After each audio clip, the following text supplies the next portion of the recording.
বাড়িতে আমি আর আমার শ্বশুর একা থাকতাম। রোজ রাতে আমার শ্বশুর আমাকে এক গ্লাস পানি দিয়ে যেত আর বলতো, বৌমা ঘুমাও। আর সকালে আমার রুমে এসে দেখে যেত আমি ঠিক আছি কিনা। আমার মনের অবস্থা তখন ভালো ছিল না। আমি বিধবা হয়েছিলাম, 1 মাসও হয়নি। কিন্তু একটা জিনিস খুব আশ্চর্যের ছিল, যখনই আমি ওই পানি খেয়ে ঘুমাতাম আমার খুব ঘুম চলে আসতো। আর সকালে উঠেই আমার শরীর কিচ্ছু ভালো লাগতো না। রোজ একই কাজ করতে করতে আমি ক্লান্ত হয়ে পড়েছিলাম। একদিন আমার শ্বশুর রাতে পানি দিয়ে চলে গেল, কিন্তু আমি ওই পানি খেলাম না আর ঘুমোনোর নাটক করলাম। আর তার 4 মিনিট পর আমার সাথে যা হলো তা জানলে আপনি ভয়ে কেঁপে উঠবেন। তো বন্ধুরা, ভিডিওটি ভালো লাগলে একটি লাইক এবং চ্যানেলটি সাবস্ক্রাইব করে নেবেন। আমার নাম সুমনা। আমি একটি সাধারণ মধ্যবিত্ত পরিবারের মেয়ে। আমার 17 বছর বয়সে বিয়ে হয়। আমি খুব সুন্দরী ছিলাম। আমার বাবা মা মারা গেছেন অনেক আগেই। আমার পরিবারে আমি আর আমার কাকা ছাড়া আর কেউ বেঁচে নেই। কাকা আমার বিয়ে দিয়ে দিল, কিন্তু আমার কাকা কোনো খারাপ মানুষ ছিলেন না, মানে খুব ভালো মানুষ ছিলেন। কিন্তু উনি আমার জন্য যে পরিবার পান তারা খুব বড়লোক ছিল না, আবার গরিবও ছিল না। কিন্তু ওনার আর কিছু করার ছিল না, কারণ আমার কাকিমা একদম ভালো মানুষ ছিল না। কোনো ভালো সম্বন্ধ এলে আমার কাকিমা বলতো, আগে নিজের মেয়েদের কথা চিন্তা করো, আর একে তাড়াতাড়ি বাড়ি থেকে বিদায় করো, না হলে আমার মেয়েদের জন্য ভালো সম্বন্ধ পাবো না। যাই হোক, আমার বিয়ে হয়ে যায়। আমার স্বামী সঞ্জয় ছিল আমার জীবনের একমাত্র অবলম্বন। কিন্তু দুর্ভাগ্যক্রমে সঞ্জয় একটি দুর্ঘটনায় মারা যায়, আর আমার জীবন একদম পরিবর্তিত হয়ে যায়। শ্বশুরবাড়িতে থেকে যাওয়া আমার জন্য বাধ্যতামূলক হয়ে পড়ে। আমার শ্বশুর বিমলচন্দ্র রায় ছিলেন একজন অত্যন্ত সম্মানিত ব্যক্তি এবং গ্রামের মানুষের মধ্যে ব্যাপক প্রিয়।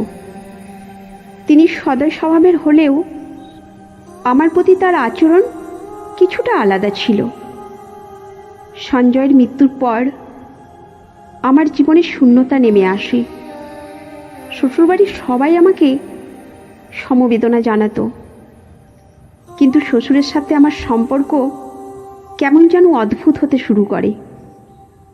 একদিন বিকেলে আমি বারান্দায় বসে আছি, তখন শ্বশুর এসে বললেন, সুমনা, তুমি কি একটু সময় পাবে? কিছু কথা বলতে চাই। আমি মাথা নেড়ে সম্মতি দিলাম। তিনি আমাকে তার ঘরে নিয়ে গেলেন। শ্বশুরের ঘরটি ছিল বড় এবং আলোকিত। সেখানে অনেক বই আর পেপার ওয়ার্ক পড়েছিল। তিনি আমাকে বসতে বললেন।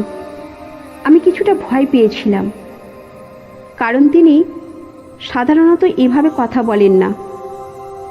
শ্বশুর বললেন, সুমনা, তোমার সঞ্জয়কে আমরা সবাই খুব ভালোবাসতাম। তার চলে যাওয়ায় আমাদের সবার জীবনে একটা ফাঁকা সৃষ্টি হয়েছে। কিন্তু আমার মনে হয় তুমি সবচেয়ে বেশি কষ্ট পাচ্ছ। আমি চাই তুমি জানো, তুমি যদি কখনো কোনো সমস্যায় পড়ো, আমি সবসময় তোমার পাশে আছি। এই কথাগুলি শুনে আমার চোখে পানি এসে গেল।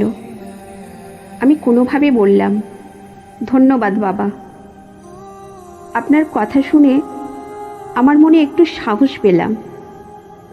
তিনি আমার হাত ধরে বললেন, সুমনা, তুমি শুধু আমার বৌমা নও, তুমি আমার মেয়ের মতো। আমি চাই তুমি সবসময় সুখী থাকো। সময় বয়ে যায় আর আমাদের সম্পর্ক আরও গভীর হতে থাকে। একদিন রাতে বিদ্যুৎ চলে যায় আর আমি মোমবাতি জ্বালানোর জন্য রান্নাঘরে যাচ্ছিলাম। তখন হঠাৎ দেখি শ্বশুর আমার পেছনে এসে দাঁড়িয়েছেন।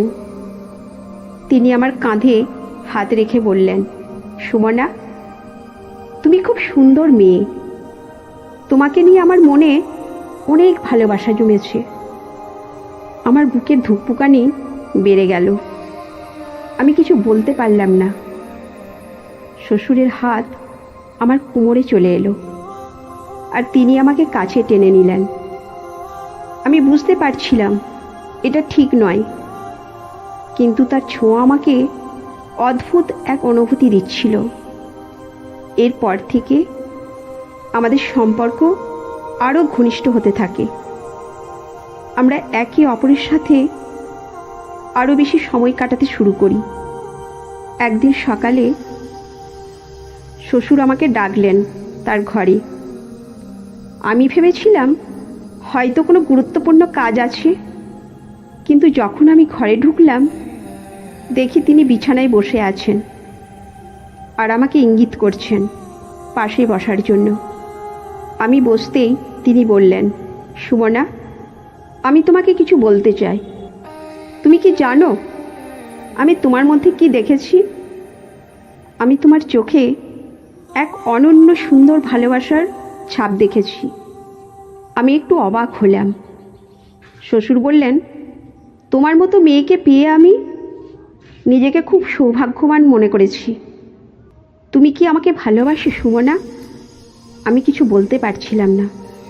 তখন তিনি আমার হাত ধরে বললেন, সুমনা, আমি জানি এটা সহজ নয়, কিন্তু আমরা যদি একে অপরকে ভালোবাসি তাহলে সব কিছু সম্ভব।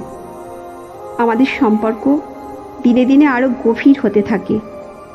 আমরা একে অপরের প্রতি আরও বেশি নিবেদিত হয়ে পড়ি। গ্রামের মানুষজন কৌতূহলী হয়ে উঠতে থাকে, কিন্তু আমরা নিজেরাই নিজেদের জন্য যথেষ্ট ছিলাম। শ্বশুর আমাকে নতুন জীবন দান করেন আর আমি তাকে আমার ভালোবাসা দিয়ে পূর্ণ করি। আমাদের সম্পর্ক একসময় সমাজের চোখে ধরা পড়ে, কিন্তু আমরা কেউ পিছিয়ে যাইনি। আমরা একে অপরকে ভালোবেসে নতুন জীবন শুরু করি। শ্বশুর আমার জন্য একজন প্রেমিক, সঙ্গী এবং পরামর্শদাতা হয়ে ওঠেন। তিনি আমাকে শিক্ষা দেন যে জীবনের প্রতিটি মুহূর্তকে উপভোগ করতে হবে এবং ভালোবাসার মাধ্যমে সব কিছু সম্ভব। আমার জীবন অনেক পরিবর্তিত হয়েছে। সঞ্জয়ের মৃত্যুর পর আমি ভেবেছিলাম সব কিছু শেষ হয়ে গেছে, কিন্তু শ্বশুরের ভালোবাসা আমাকে নতুন জীবন দান করেছে। আমরা একসাথে সুখে জীবনযাপন করছি আর একে অপরকে ভালোবেসে প্রতিটি মুহূর্ত উপভোগ করছি।